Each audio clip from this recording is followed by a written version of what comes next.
Capítulo 3. O desenvolvimento do seu filho. Orientação em direção a Deus. Quando eu era um estudante universitário, tive minha primeira experiência na prática de velejar.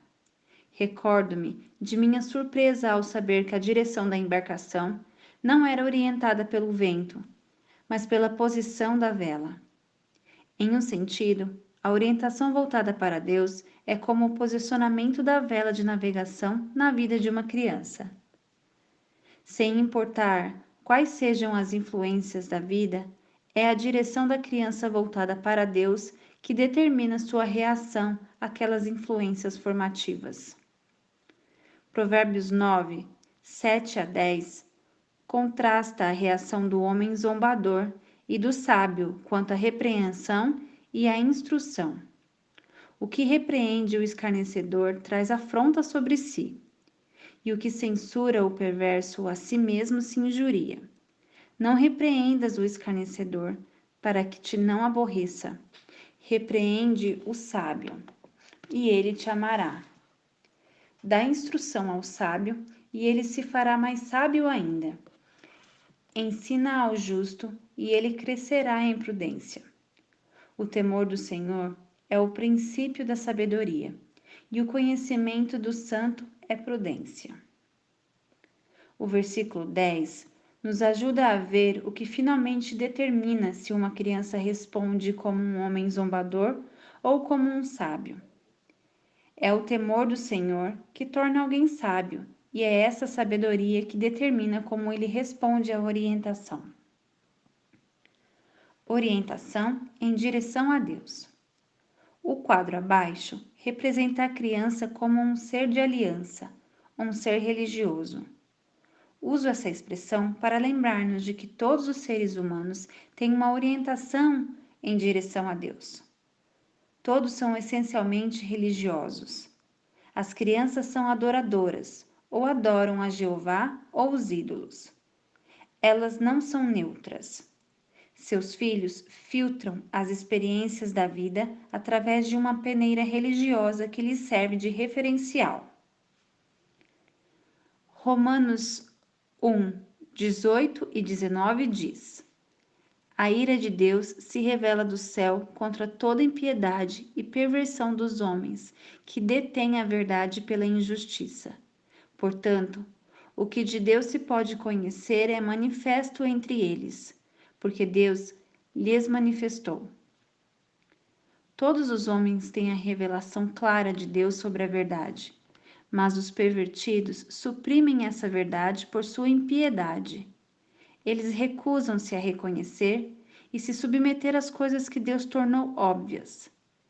Paulo prossegue dizendo que, apesar de conhecer a Deus, não o glorificam, porém, tornam-se fúteis em seu pensar e, eventualmente, adoram os ídolos.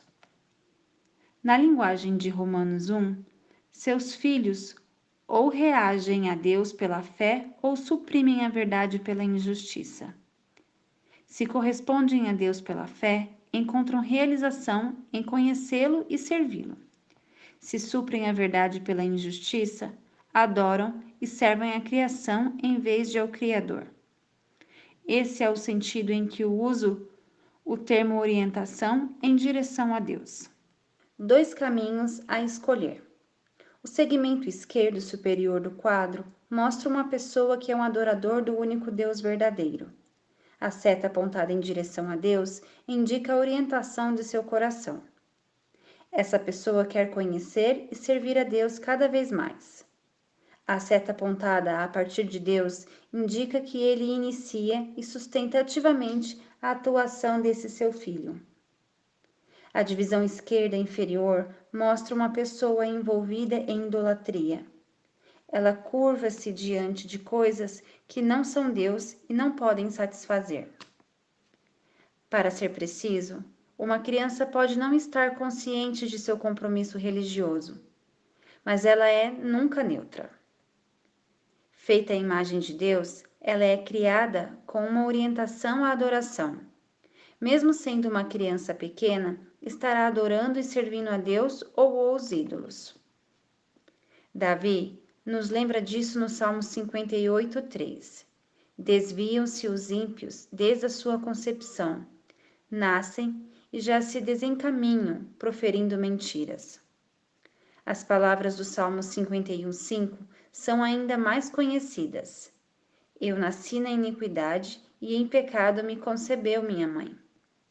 Esses versículos são muito instrutivos. Mesmo uma criança no ventre ou uma recém-nascida é obstinada e pecadora.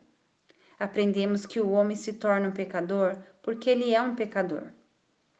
Seus filhos nunca são moralmente neutros, nem mesmo no ventre materno. Uma das justificativas para utilizar a vara nas crianças é que a estultícia está ligada ao coração da criança, mas a vara da disciplina a afastará dela. Provérbios 22, versículo 15. O ponto central deste provérbio é que alguma coisa está errada no coração da criança e requer correção. O remédio não é unicamente mudar a estrutura do lar, e sim tratar o coração. O coração não é neutro. Visto não haver lugar para a neutralidade na infância, ou seus filhos adoram a Deus ou os ídolos. Estes ídolos não são pequenas estátuas, são os sutis ídolos do coração. A Bíblia usa terminologia com medo de homens, desejos maus, cobiça e orgulho. Os ídolos incluem a conformidade ao mundo, ter uma maneira de pensar terrena e apegar-se às coisas terrenas. O que temos em vista é um conjunto de motivações, desejos, vontades, propósitos, esperanças e expectativas que dominam o coração de uma criança. Lembre-se, essas coisas não precisam ser articuladas em palavras para estarem presentes. Enquanto nossos filhos interagem com sua experiência de infância, o fazem a partir de uma orientação e direção a Deus. Ou eles reagem à vida como crianças de fé que conhecem, amam e servem a Jeová, ou reagem como crianças insensatas, incrédulas, que não o conhecem, nem o servem. A verdade é esta: eles reagem, não são neutros, não são apenas a soma total daquilo que você e eu colocamos neles. Nossos filhos interagem com a vida, seja a partir de uma aliança de fé, seja a partir de uma aliança idólatra, de incredulidade. A quem a criança adorará? É importante ser claro nessa questão. Criar filhos não é apenas prover bons estímulos. Criar filhos não é apenas criar uma atmosfera construtiva no lar e uma interação positiva entre o filho e seus pais. Há uma outra dimensão. A criança está interagindo com Deus vivo. Está adorando, servindo e crescendo em entendimento das implicações de quem é Deus. Ou está buscando sentido na vida sem um relacionamento com Deus. Se está vivendo como um tolo e diz em seu coração: não há Deus. Tal pessoa não deixa de ser uma adoradora. Ela simplesmente adora o que não é Deus. Parte da tarefa dos pais é pastoreá-la como uma criatura que adora, mostrando-lhe o único que é digno de adoração. A questão não é ela vai adorar, mas sempre é a quem ela vai adorar. Implicações da criação de filhos. Esta questão difere este livro da maioria dos outros livros que falam a respeito de criação de filhos. A maioria dos livros sobre esse assunto são escritos para ajudá-lo a cumprir melhor a tarefa de fornecer influências formativas, construtivas para seu filho. Todas as dicas e ideias criativas voltam-se a produzir as melhores influências formativas, as mais consistentes biblicamente, na esperança de que as crianças respondam a elas e sejam boas pessoas. Não estou somente expondo algumas ideias a respeito da estrutura bíblica para a vida, mas também abordagens sobre como pastorear a criança alcançando o seu coração. Lembre-se de Provérbios 4:23. A vida flui do coração. Criar filhos não deve ser uma preocupação apenas com influências formativas, mas deve envolver pastorear o coração. A vida transborda do coração. Estou interessado em ajudar os pais a enfrentarem um combate corpo a corpo no menor campo de batalha do mundo, o coração da criança. Você precisa envolver seus filhos como criaturas feitas à imagem de Deus. Eles só podem encontrar plena realização e felicidade ao conhecerem e servirem ao Deus vivo. A tarefa de criar filhos que você empreende está sempre ocupada com ambas as questões descritas nesse quadro. Você quer prover as melhores influências formativas possíveis para seus filhos.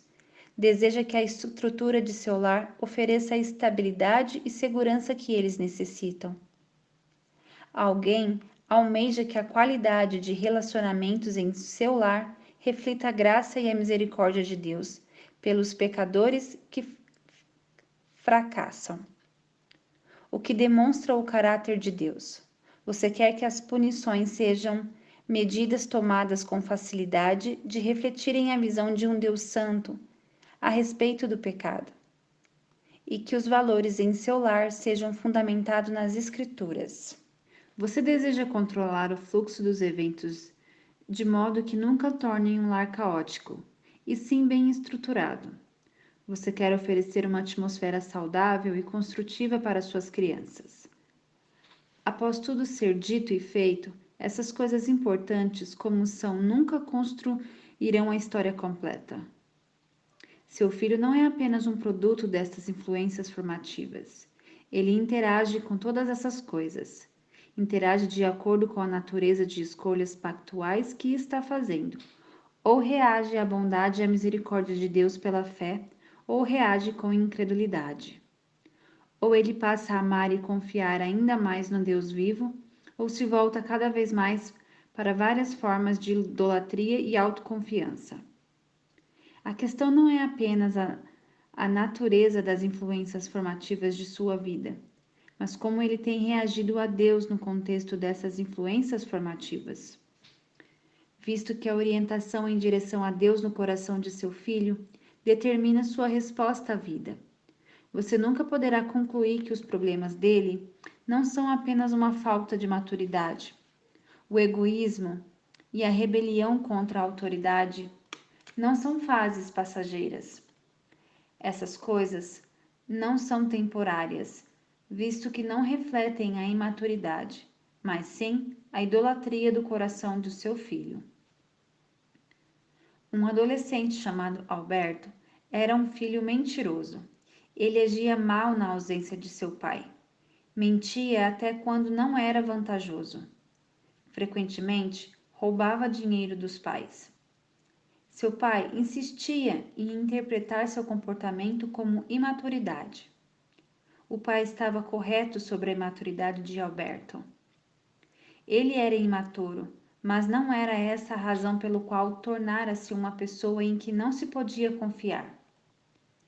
A razão pela qual não se podia confiar nele é porque era um pecador. Alberto estava tentando achar sentido para sua vida sem Deus, na idolatria de sua rebelião contra a autoridade de Deus e na sua determinação de ser sua própria autoridade, se tornar alguém em quem não se podia confiar. O pai de Alberto achava-se incapaz de ajudar seu filho até começar a ver o comportamento de Alberto como reflexo de um coração que se desviara de Deus. A importância da orientação em direção a Deus. Incidentes bíblicos mostram que as influências formativas não constituem a história completa de formação da criança. Pensamos em José. A sua experiência de infância foi longe do ideal. Sua mãe falecera enquanto ele era jovem. Ele era o favorito do pai. Seus sonhos inflamaram o ódio de seus irmãos. Depois, foi alienado deles por causa de um presente, uma veste dada por seu pai, que o designou como autoridade sobre eles. Seus irmãos o traíram, foi jogado em um poço. Comerciantes de escravos oportunistas o compraram para lucrar com o seu valor de revenda. Foi traído na casa de Potifar, apesar de sua honra e integridade. Foi preso, até mesmo na prisão foi abandonado por aqueles a quem ajudou. Eis um homem que poderia ter sido amargo, cínico, ressentido e irascível. Se o homem fosse apenas a soma total das influências que o moldam, esse teria sido o resultado. Em vez disso, o que encontramos? Quando seus irmãos se prostraram pedindo misericórdia, José lhes disse: Não temais, acaso estou em lugar de Deus? Vós, na verdade, intentaste o mal contra mim, porém Deus o tornou em bem para fazer como vedes agora, que se conserve muita gente em vida. Não temais, pois eu vos sustentarei, a vós outros e a vossos filhos. Assim os consolou e lhes falou ao coração. Gênesis 50, versículos 19 ao 21. Como explicamos a reação de José? Em meio a influências formativas difíceis, ele entregou-se a Deus, que o transformou em um homem que reagiria a partir de um relacionamento vivo com Deus. José amava a Deus e encontrou sua orientação não nas influências formativas de sua vida, mas no amor infalível e nas misericórdias da aliança com Deus. E a serva da mulher de Naamã? Soldados inimigos a arrancaram de seu lar e a tornaram uma serva do soldado arameu. Ela era parte de um espólio de guerra. As influências formativas em sua vida ficaram longe de ser ideais. Entretanto, ela era fiel a Jeová. Quando seu dono precisou de cura, esta jovem conhecia o poder de Deus e sabia onde encontrar o profeta em Israel. O rei de Israel não conhecia o profeta, nem possuía uma profunda fé no poder de Deus. O rei enfrentou a emergência com temor e incredulidade. Ver em 2 Reis 5, versículos 6 e 7. Por que aquela menina agiu de modo diferente? É óbvio. Há mais do que influências formativas moldando o caráter de uma pessoa. Eis uma menina em quem foi incutida uma fé em Jeová, a qual ela guardou, apesar das difíceis circunstâncias em que foi criada. Resumo. Resumindo, existem 2 critérios que orientam a formação do tipo de pessoas que seus filhos se tornarão. 1. As influências formativas da vida dele e 2. Sua orientação em direção a Deus. Portanto, a criação de seus filhos deve se dirigir a ambas estas questões. Preocupa-se em como estruturar as influências formativas da vida sob seu controle. Muitas circunstâncias estão além do nosso controle, como, por exemplo, a morte. Em segundo lugar, pastoreie ativamente o coração de seus filhos, dando-lhes orientação em direção a Deus. Em tudo isso, você precisa orar, pedindo que Deus trabalhe em e ao redor de seus esforços e das reações de seus filhos, a fim de torná-los pessoas que conhecem e honrem a Deus. As figuras 2 e 3 e os respectivos textos, neste capítulo, visam fornecer direção e orientação na medida em que você, pai ou mãe, procura entender sua tarefa. Juntamente com sua preocupação com as influências formativas bíblicas, você precisa pastorear os corações de seus filhos em direção ao conhecimento e ao serviço de Deus.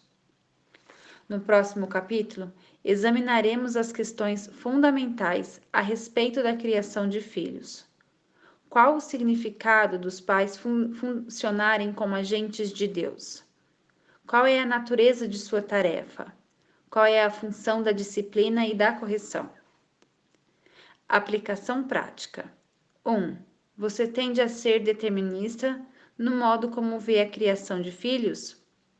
Você é capaz de perceber que seus filhos são reagentes ativos nas influências formativas em suas vidas? Como você os vê a reagir? 2. O que você pensa sobre a orientação de seus filhos em direção a Deus? Suas vidas e reações são organizadas em torno de Deus como Pai, Pastor, Senhor, Soberano e Rei? Ou você os vê vivendo por algum tipo de prazer, aprovação, aceitação ou algum falso Deus? Como você pode criar maneiras agradáveis e atraentes de contestar a idolatria que pode ser identificada no coração de seus filhos? 4.